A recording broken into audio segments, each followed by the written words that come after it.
Welcome to Inside View. I'm your host, Joel Metzger, and joining me on the show today is Dr. Dave Arnold. He has a practice in the Arnold area for dentistry. Dave, welcome. It's my pleasure to be here. Well, I'm so glad to have you on the show. I'm really excited to share some of the new and somewhat unknown components of dentistry that I think are going to be really interesting to share with our viewers. But before we dive into those topics, I was hoping that you could share a little bit about your background, where you grew up, and how your life eventually took you to Arnold. Right. Well, I was born in Seattle, and we moved to California when I was starting junior high school. We moved to Pleasant Hill, the Pleasant Hill, Walnut Creek area. Mm-hmm. And so I went to high school there, and then I went to UC Santa Barbara, where I got a bachelor's degree in marine zoology. Oh. And when I started, I didn't know whether I wanted to go to medical or dental school, and they said a biological science would satisfy those requirements for either program, and so I ended up with a degree in marine biology, but I was accepted to USC to dental school, which is where I wanted to go, so I went to Southern California for the next 4 years, but I wanted to come back to the area I'd grown up, and so I opened a practice in the mid-'70s in Walnut Creek, and as times changed and Walnut Creek grew, I kept looking for a possible alternative and to move up to either the foothills or the mountains and just enjoy small town and small practice, and I was fortunate enough to be able to find that in Arnold. And we had gone vacationing up here for many years, so it was a dream come true for me. It really was. It's very cool that you were able to bring your practice up here. But back to the medical school versus dental school, what pushed you one way versus the other? Was it just being accepted at the school you wanted? No, actually, it was my experience with our own family doctors. Our family physician was a kind of a grumpy and not a very friendly guy, and our family dentist was just the opposite. And he would take me and show me around and what he was doing and into his lab, and it really got my attention. And I liked the idea that it's medically oriented, and of course there's the whole cerebral part of dentistry, but it's also an arts and crafts, and it's a very technical skill on a very fine motor level, and I enjoy that, and so that's what really attracted me more to dentistry. How many years of school do you generally have to attend to get through becoming a dentist? Generally speaking, you got a 4-year college degree and 4 years of dental school, and at USC, first couple of years we did share some classroom time with the medical students, and it was pretty intense. I mean, it was all year round. It didn't give you summer vacations or anything. So, and they 4 years later they open the doors, let you out, and away you go. All right. Yeah. So now that you've been in Arnold for, is it 25 years? 25 years. 25 years. What are some things about Calaveras County and then the Ebbets Pass community that you really enjoy? Oh, gosh. When I first came up here, I got involved with the disabled ski program in Bear Valley, and they had it was Disabled Sports USA, and there was a chapter here, and I got involved in the chapter just right out of the gate. It was some of the first people that I met when I got here, and so I spent a lot of time on the mountain and just loved to ski, and I love to play golf. I love to go fishing. I'm a fly fisherman, and so everything that I like to do is right here. I've had some back surgeries over the years, which has slowed me down and pretty much taken me off the hill, but I'm still trying to swing a golf club and still doing the things I like to do. But it's just the whole Ebbets Pass environment here is just really special to me. It's all the things that I love to do, so. Yeah, I grew up here as well, and I often just marvel at how beautiful it is and how lucky I am to call this home and not my vacation spot. It's just marvelous. I mean, I tell people frequently that it's a dream to be able to work where I vacation. I mean, it's just the two have merged, and I can't think of a better way to live. Yeah. So you have some family as well? up here? I have 2 children. We have a boy and a girl who now, our son has 2 children of his own. So we've got two little children that call me Grandpa, so it's pretty cool. Very cool. Are they in the vicinity or far away? Our son and his family are in Elk Grove, which is, just down the hill, and then our daughter lives in the Bay Area, in the Walnut Creek area. Okay. Yeah, we try and get together, and the kids, especially the grandkids, are just really attracted to being up here with Grandma and Grandpa in the mountains and the snow and everything. So very cool. Pretty cool. So, when I was a kid and went to the dentist office, it wasn't always a great experience. Sometimes I thought it was scary, but there were kind of some basic things that I associated going there. Get my teeth cleaned, make sure I didn't have any cavities, and then, when it came time for braces and retainer and all of that, went through that. And then, I saw people get root canals. And I mean, that might be about what I think of when I think of the dentist's office. And is that a fair, I mean, what's kind of the baseline of what dentists have done for many years? And then we'll talk about kind of these new things. Yeah, well, dentistry on that level really hasn't changed much. I mean, the materials have changed. I mean, we're doing CAD/CAM milled crowns instead of castings. When I came out of school, we did a lot of gold work, and the idea of the hygienist and getting your teeth clean and the fillings and crowns and dentures and partials and things. I mean, that's still obviously the basis of what we see as dentistry. I think that's changing, but there is always that as a baseline of what goes on in a dentist office. You mentioned gold, and that's something I've actually always wondered about. Why don't we see that anymore? What was the change in? Well, I still encourage it, honestly, and maybe I'm old school. Well, I know I'm old school actually, but gold is a beautiful material for the mouth. It's very stable. It will last indefinitely, and it can be done very conservatively in a lot of ways due to you're not worried too much about aesthetics because, and when you're putting something that's that color, you're not trying to hide it, although there are ways you do design things to make it less visible. Mm-hmm. But, the whole market has changed. I mean, materials have changed, and people are more aesthetically oriented now when it comes to that. My parents, they just assumed they were going to get gold on their teeth, when they needed a crown. But in today's world, it's more of the exception rather than the rule. But it's still a great material, and but we have so many alternatives now, and these other materials are just they're fabulous materials, and they're very aesthetic, and again, they're going to last indefinitely, and people want to have their teeth look like teeth, so we use that more now. Okay, so there's nothing wrong with gold. We just have a lot more options now. Is there a cost component as well? Some of these might be more cost-effective than gold? Not really. You're really you're cutting some fine hairs from the aspect of what is more expensive or less expensive. It's more of just a choice. It's more of a choice than it is a matter of cost. Okay. Another question, if you'll humor me, that I've always thought about is we take a lot of care with our teeth now. We should. We're told that we should. Brush 2 or 3 times a day, floss at least once a day, and then go to the dentist regularly, and also watch what you eat. So you can help your teeth health there. But if I think back into history, it can't be that far back when we didn't have all of these, guidelines that were followed. In fact, it seems like at some point people weren't doing anything for their teeth for many, many years. So what was it like back before we had this kind of care? What happened to people's mouths back then?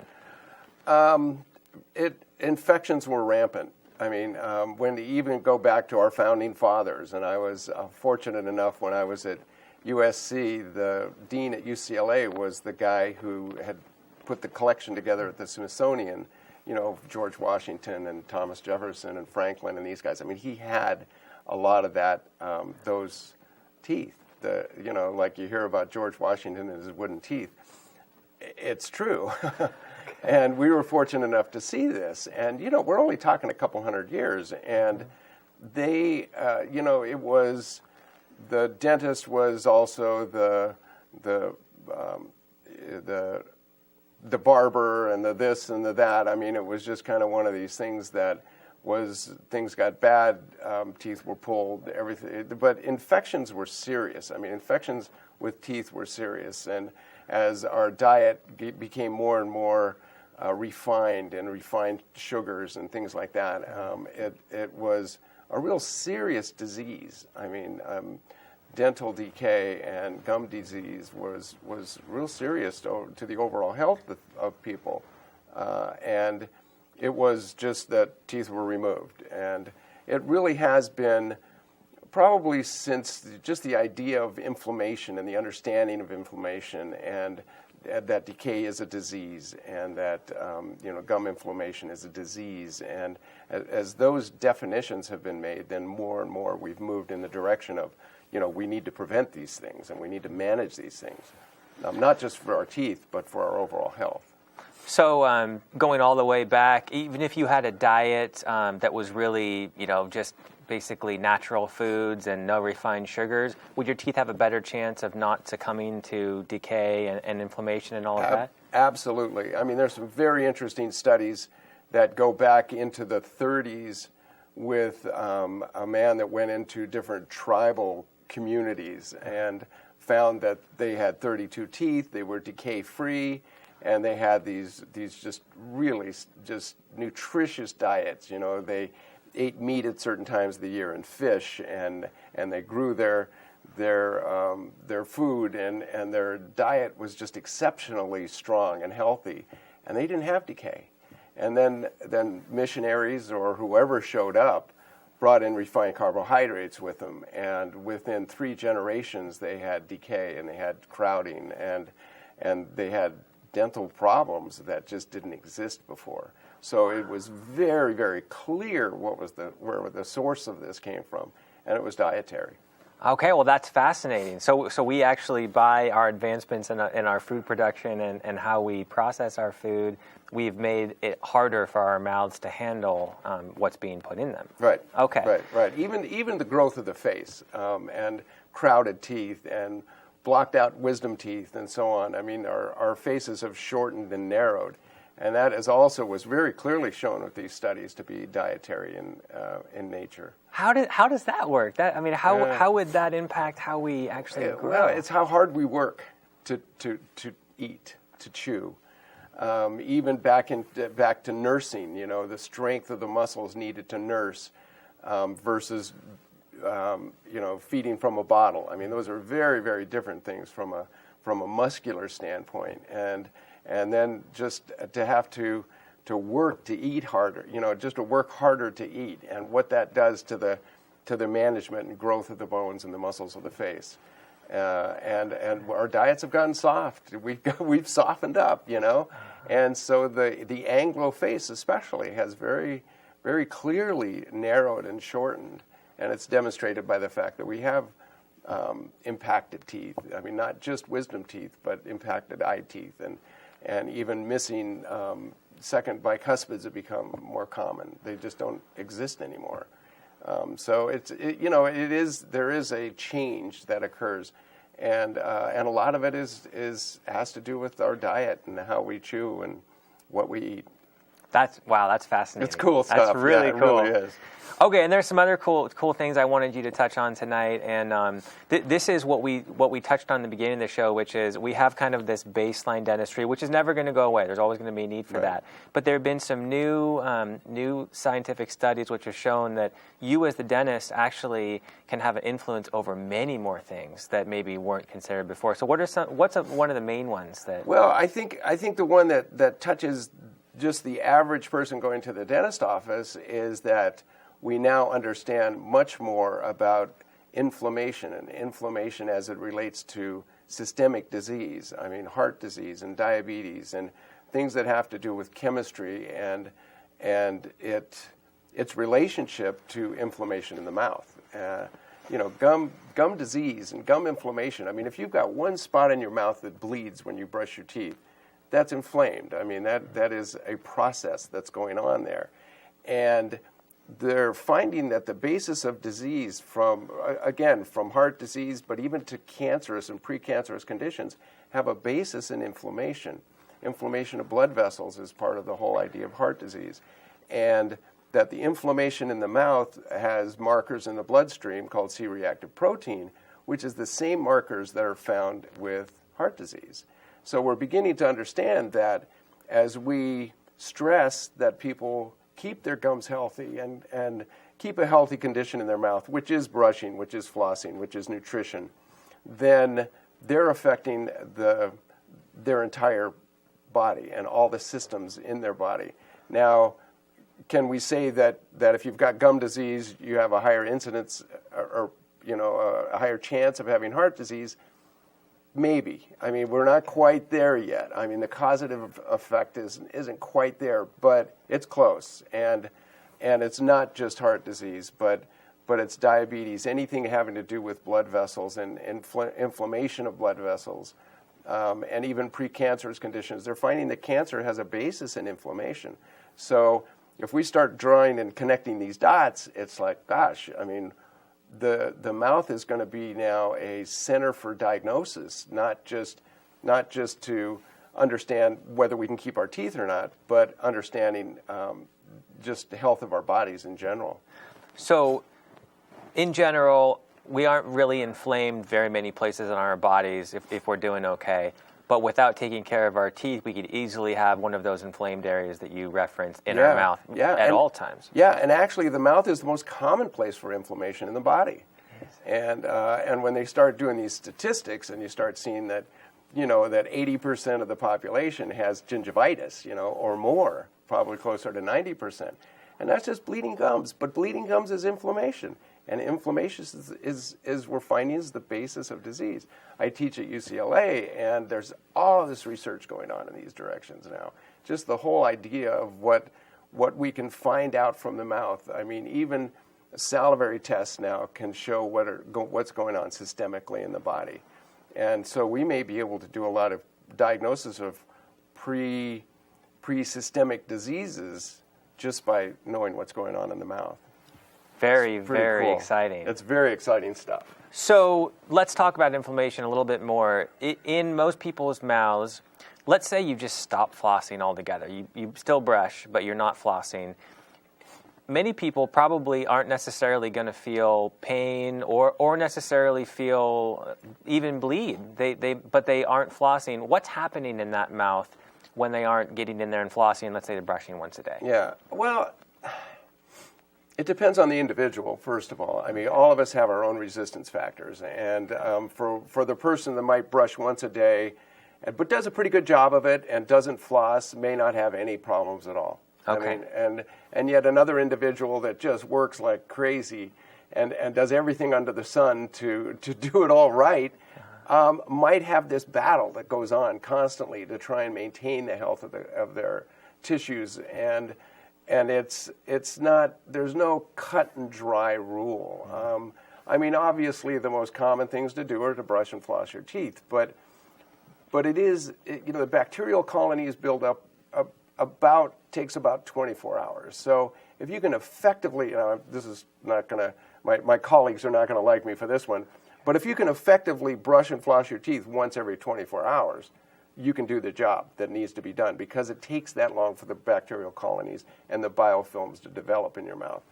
But you got to do a good job. That's the key. And so it's easier to just do it a couple times. I mean, do it morning, do it night. I mean, I can't imagine not doing that, honestly. But and now we've got little things with floss on these little sticks, and it makes it a lot easier to go around. There's a thing called an air flosser now, which is made by the Sonicare people. That I just tried one of these things, and it's got this little air blaster with water. It's like a water pick, super water pick, and it blasts in between your teeth. So, I mean, there's a lot of things that can be done in today's world because we have more tools and we have a better understanding.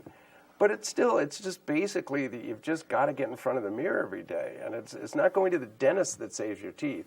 Mm-hmm. It's standing in front of the mirror and doing your job every day that saves your teeth.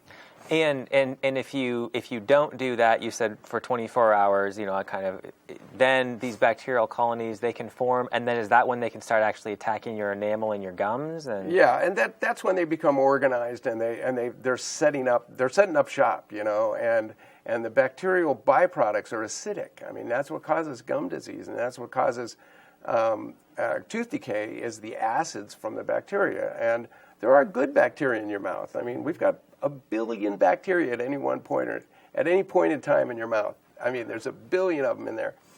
But it's also part of your digestive system. I mean, your mouth is the beginning of your digestive process, and so bacteria is part of that. And so you've got salivary enzymes, and you've got the bacterial colonies, and so you've got all this stuff working on what you're chewing and eating and sending it down to the next stage of digestion, which is your stomach. But the bacteria are there, and we need to keep them at bay, basically, because it is once they've established and started to produce these acids, and these acids begin to concentrate, then you've got tooth decay and you've got gum disease. Got it.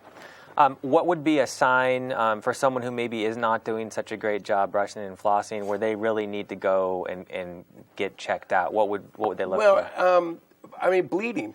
Bleeding is a sign of inflammation. I mean, so probably the most common symptom of anything going on in your mouth is bleeding. And then, of course, sensitivity to temperatures is a pretty common guideline as far as changes that might be going on with the teeth themselves. Although that could be just it could be gum line changes and root exposure, but sensitivity is not a normal thing. I mean, so that's something that I think people need to pay attention to. But the first sign of something going on is generally bleeding.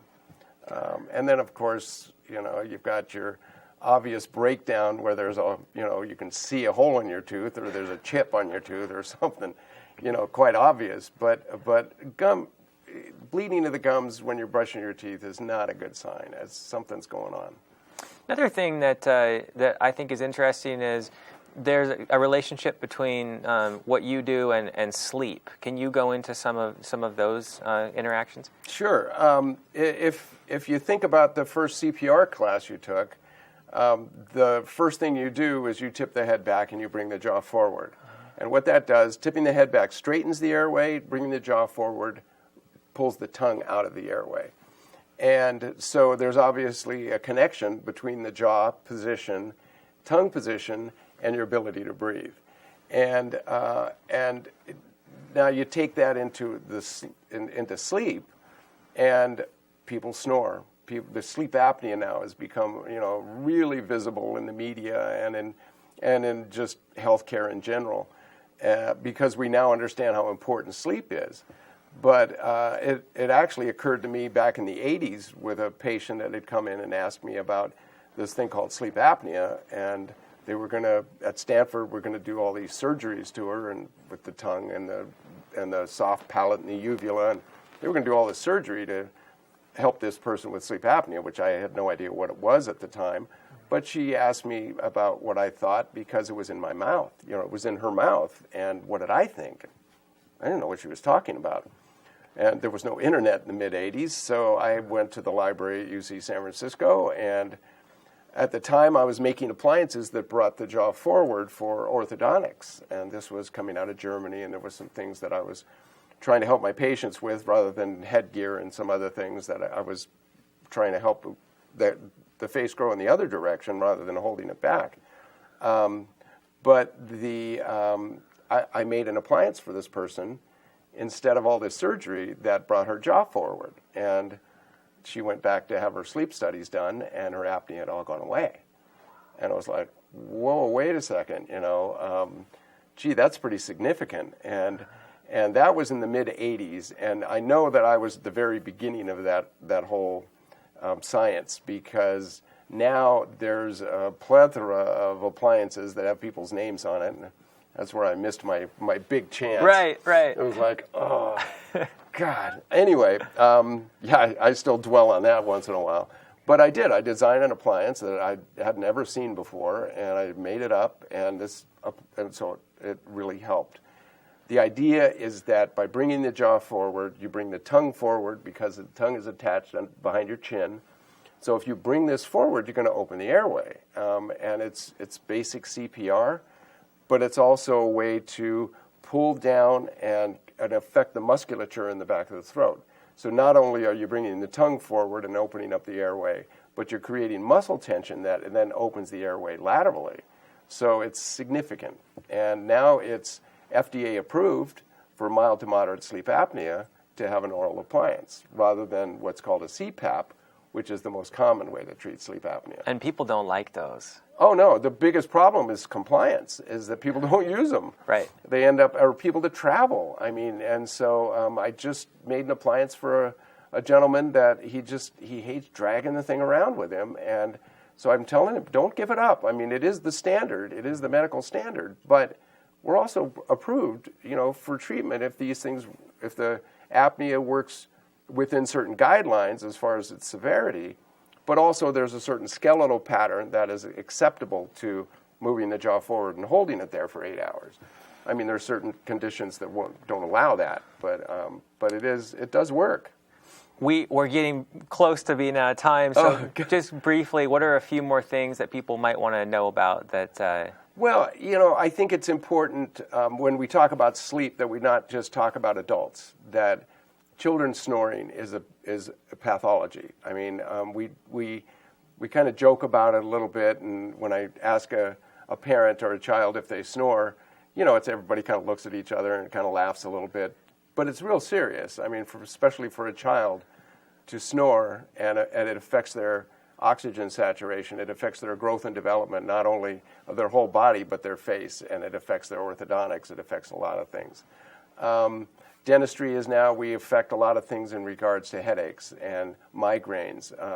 We have an appliance that is very effective with migraines, in fact, just as effective as some of the medications that are being used. So dentistry is branching out. Dentistry isn't just the drill and fill and get your teeth clean kind of thing anymore. And in my office, we treat people with headaches and migraines and sleep disorders and head and neck pain. And so there's just, it's a very exciting time for me to be a dentist because we are going in all these directions. It's very exciting. It really is. That's fantastic. And we encourage people to talk to your dentist about these things and open your mind to some new ideas. Absolutely. Okay. Absolutely. Well, thank you so much for coming on and sharing these things. We really appreciate it. Oh, it's my pleasure. My pleasure. I'm excited to talk about it. And thank you for joining me on this edition of Inside View. I'm your host, Joel Metzger, and I hope you join me next time.